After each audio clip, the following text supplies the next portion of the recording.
The top 5 seniors for the 2024 class. This is a veteran group. There's no question about that. It's brought to you by our good friends at Work Trucks. All about trucks. Right truck, right place, right time. Work Trucks, LLC. That's Work Trucks with an X, LLC.com. Go. Caleb, what do you got?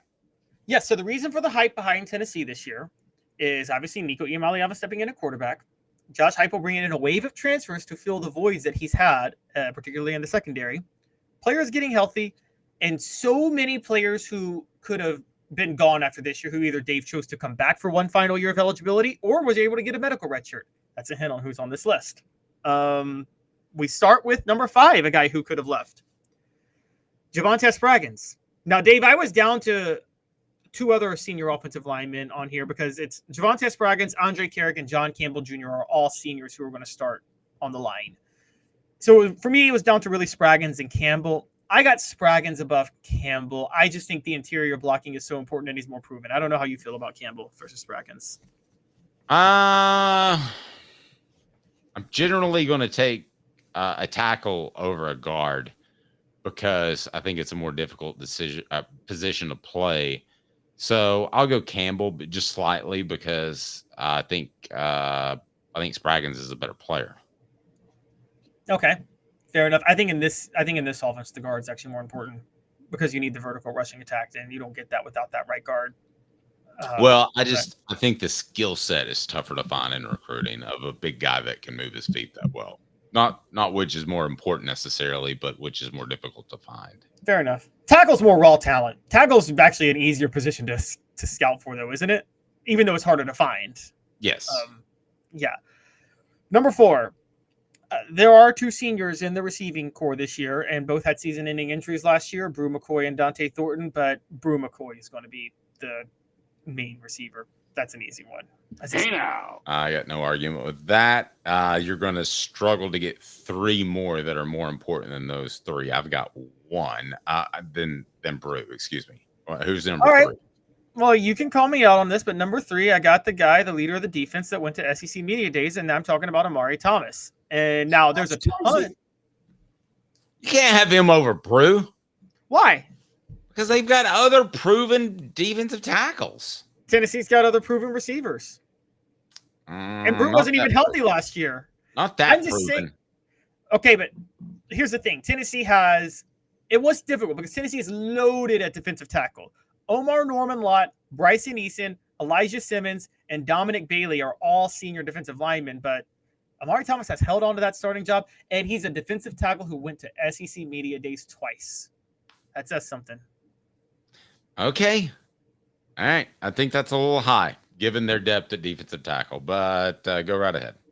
All right. Number 2, another SEC Media Day attendee, played 1 game for Tennessee so far this year, but he got it in his career, but he got a medical redshirt. Keenan Peely. That's crazy. You can't have him up there that high. He's only played 1 game. You suck, jackass. No, I can and I will. Keenan Peely is going to be, he would have been a weapon last year. And you saw how much Tennessee struggled in their horizontal run game defense last year. That was the biggest part. Was, Dave, you remember this. The misdirection run plays torched Tennessee last year. Now, we talk about Missouri all the time and how Missouri changed up their defense for 1 game, and that's why the offense struggled. I think we lose sight of the fact that, do you not remember how bad the Tennessee defense struggled with Missouri's misdirection horizontal running plays throughout the day? Because of the fact that they didn't have a middle linebacker that was quick enough, that didn't have enough lateral quickness? Yes. Maybe with Keenan Peely, they still beat Missouri, even though they lost 36-7. Just saying, I think maybe with Keenan Peely, they beat Florida, even without Cooper Mays. That first half doesn't happen if Keenan Peely's in there. So I think Keenan Peely is huge for them.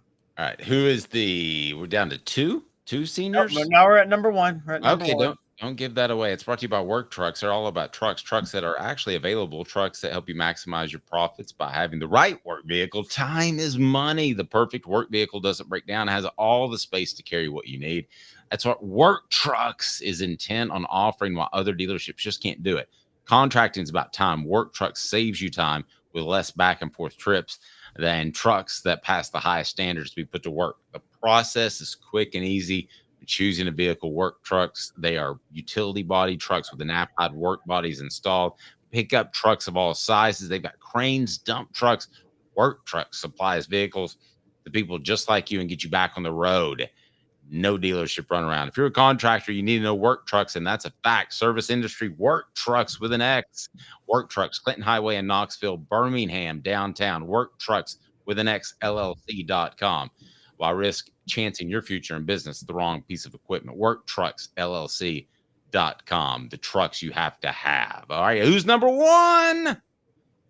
Obviously, number one is Matthew Solansky, the long snapper. No, I'm joking, but he is actually a very good long snapper, and he's an underrated long snapper. Long snapper is the most underrated position in football, guys. Morgan Cox is a 12-year NFL veteran for Tennessee as a Pro Bowler, so don't sleep on good long snappers. But number one is another guy that does snap the ball, but just not on special teams, and his name is Cooper Mays. And there is absolutely no debate that he's the most important senior on the team. Has to be. Has to be. Don't even think it's close. A new video up with Cooper Mays, visiting with him about the beginning of preseason camp. The thing that's amazing, I think, about Cooper Mays is, really he was considered, I think, just kind of a tag along with his older brother in recruiting. I think he felt that a little bit, and I think that he wondered if people were recruiting him or they were recruiting him and his brother. And Cooper didn't have fantastic size either. So for him to be one of the leaders and the most important as we see it, I mean, seniors, you could argue players, Caleb, says a lot for what he's been able to do and what he's been able to develop into. I was covering Tennessee when he committed with Jeremy Pruitt in 2019. Cooper commits, and we were all like, oh, impressive. Cooper Mays is going to Tennessee. Cade Mays' his younger brother. He was less highly touted. He was a 4-star. A year later, going into the 2020 season, Cade Mays transfers from Georgia to Tennessee, and everybody's like, oh my gosh, this is a huge get. Tennessee gets Cade Mays back in Knoxville. That was an underrated. Cooper Mays already started playing center for Tennessee in 2020 as a freshman for a while. You had Cooper Mays, Cade Mays, Trey Smith. I'm missing somebody else, but Wanye Morris, who ended up just going to the NFL. Darnell Wright. I just named an NFL offensive line, didn't I, Dave? Yes. I'm curious. We mentioned Cooper Mays. The other player you mentioned in your list of top 5 most significant seniors is Keenan Pili as well. We just automatically say Tennessee beats Florida with Cooper Mays, right? Oh, easily. I mean, we just that's just a given. But we don't say Tennessee beats Alabama with Keenan Pili. Let's remember they were in pretty good shape, and he's going to be a physical run stopper who against Jalen Milroe, who decided he wanted to run the second half. That could have definitely changed the feel of that game because Tennessee did not have a middle linebacker.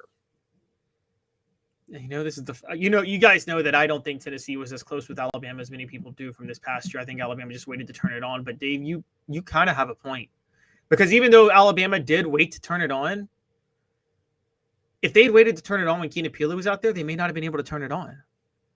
Because it would have been, because at that point they're in obvious passing downs. Tennessee kind of knows their situation, and Keenan Pili gives Tim Banks a lot more flexibility to do what he needs to do defensively. Now there was the issue that, and I said this for a while, the problem with the Alabama game was Tennessee could not run the ball, and it wasn't because of schematics or anything like that. They just weren't good enough to run the ball on Alabama that day. But you do make a good point about that. Look, if Keenan Pili's there, Dave, they may beat Florida. Forget Cooper Mays. If Keenan Pili's there and Cooper Mays is not there, not forget Cooper Mays, but if Keenan Pili's there and Cooper Mays is not on the team, they still may beat Florida that last year. I mean, he was very, very that important. Quick couple, wanted to get your thoughts on 3 other seniors I wanted to shout out real quick. Miles Kitselman, do you think he makes an impact at tight end?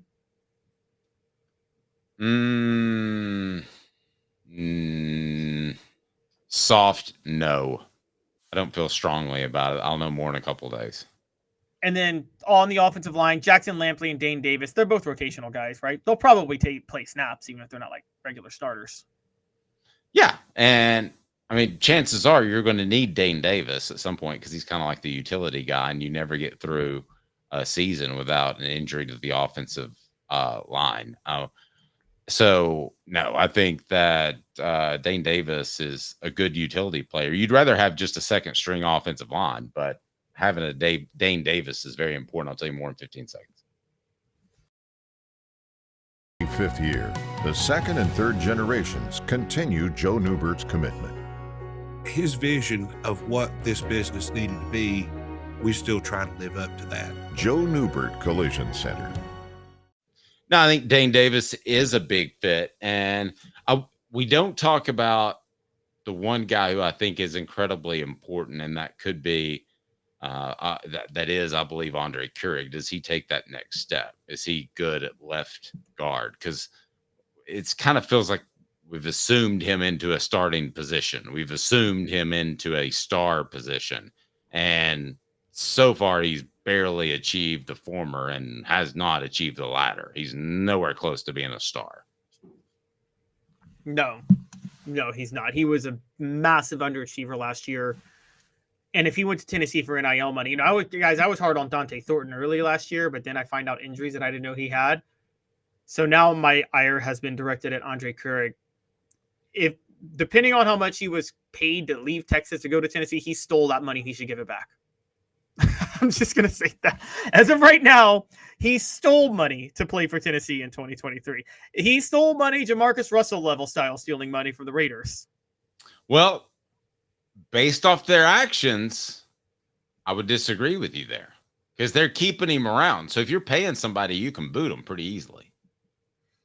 Maybe they don't want it, or it's hard to psychologically cut bait with an investment you paid for, Dave. You want to make your investment work.